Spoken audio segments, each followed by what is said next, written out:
ડાયરા કલાકાર માયાભાઈ આહિર દ્વારા સામાન્ય નાગરિકોને કરદાતાઓ અંગે કરવામાં આવેલા નિવેદનથી થયો વિવાદ। સામાન્ય નાગરિકોને રેશનિંગના ઘઉં ખાનારા અને જિંદગીમાં ટેક્સ ન ભરનારા કહીને તેમની મજાક ઉડાવી એ માત્ર અજ્ઞાતા જ નથી, પરંતુ સામાન્ય જનતાના સ્વાભિમાન પર પણ પ્રહારો છે।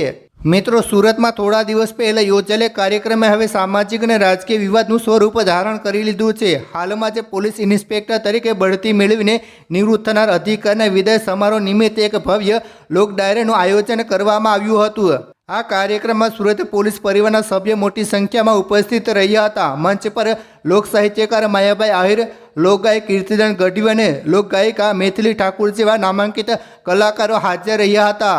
ડાયરામાં માયાભાઈનું સંપૂર્ણ નિવેદન શું હતું? મિત્રો, સુરત ડાયરા દરમિયાન માયાભાઈ આહિરે સોશિયલ મીડિયા પર પોલીસના વિડીયો ઉતારતા સામાન્ય યુવાનો પર કટાક્ષ કરતા મંચ પરથી કહ્યું હતું કે જ્યાં હોય ત્યાં વિડીયો ઉતારે છે, તમે અમારો પગાર ખાઓ છો, જાણે ને બાપુજી ટેક્સ ન ભરતા હોય એ રીતે।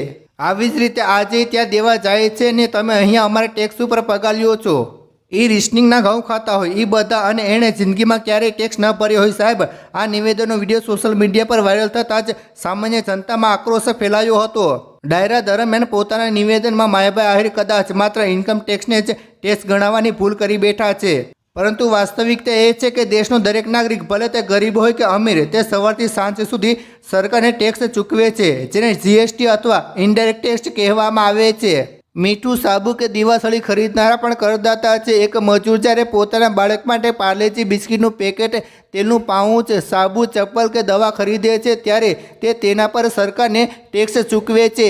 દેશના અર્થતંત્રમાં માત્ર ડાયરેક્ટ ટેક્સ ભરનારાઓનો જ ફાળો નથી, પરંતુ બહુમતી હિસ્સો ઇનડાયરેક્ટ ટેક્સનો પણ છે, જે દેશની 140 કરોડની જનતા સામૂહિક રીતે ચૂકવે છે। રાશનની દુકાને લાઇનમાં ઊભો રહેતો સામાન્ય નાગરિક પણ જ્યારે બજારમાં કોઈ વસ્તુ ખરીદે છે ત્યારે ટેક્સ ચૂકવે જ છે। તેથી કોઈપણ નાગરિકને સસ્તા અનાજના નામે ટેણો મારવો એ લોકશાહીના સિદ્ધાંતોની વિરુદ્ધ છે। સોશિયલ મીડિયા પર જ્યારે યુવાનો પોલીસ કે સરકારી અધિકારીને કહે છે કે તમે અમારા ટેક્સનો પગાર લો છો, ત્યારે તે કોઈ અપમાન નથી, પરંતુ બંધારણીય વાસ્તવિકતા છે। સરકારી તંત્રના દરેક નાના મોટા કર્મચારી, અધિકારી, મંત્રીઓને ન્યાયાધીશોના પગાર અને ભથ્થા દેશની જનતાની પરસેવાની કમાણીમાંથી એકત્રિત થયેલા સરકારી ખજાનામાંથી જ ચૂકવાય છે।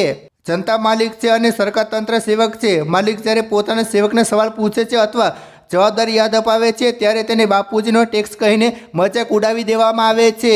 આ ઉપરાંત ડાયરામાં માયાભાઈ દ્વારા વિડીયો ઉતારનાર યુવાનો પર કટાક્ષ કરવામાં આવ્યો છે। આજે સોશિયલ મીડિયા અને મોબાઈલના કેમેરાએ ભ્રષ્ટાચાર અને સત્તાના દુરુપયોગ સામે સામાન્ય માણસનું સૌથી મોટું હથિયાર બન્યા છે।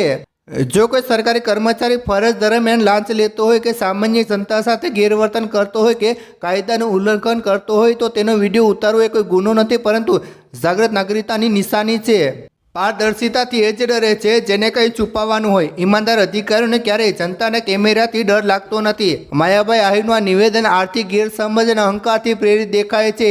દેશનો રિક્ષા ચાલક, શાકભાજી વેચનાર કે મજૂર પણ એટલો જ સન્માનીય ટેક્સ પેયર છે જેટલો કોઈ મોટો ઉદ્યોગપતિ કે કલાકાર। મિત્રો, તમે આ બાબતે શું કહેવા માંગો છો? નીચે કમેન્ટ કરી જરૂર જણાવો છો, અને જેમ બને તેમ આ વિડીયો શેર કરો, લોકોને દેખાડો, જેથી કરીને બધાને જાણ થાય। ધન્યવાદ।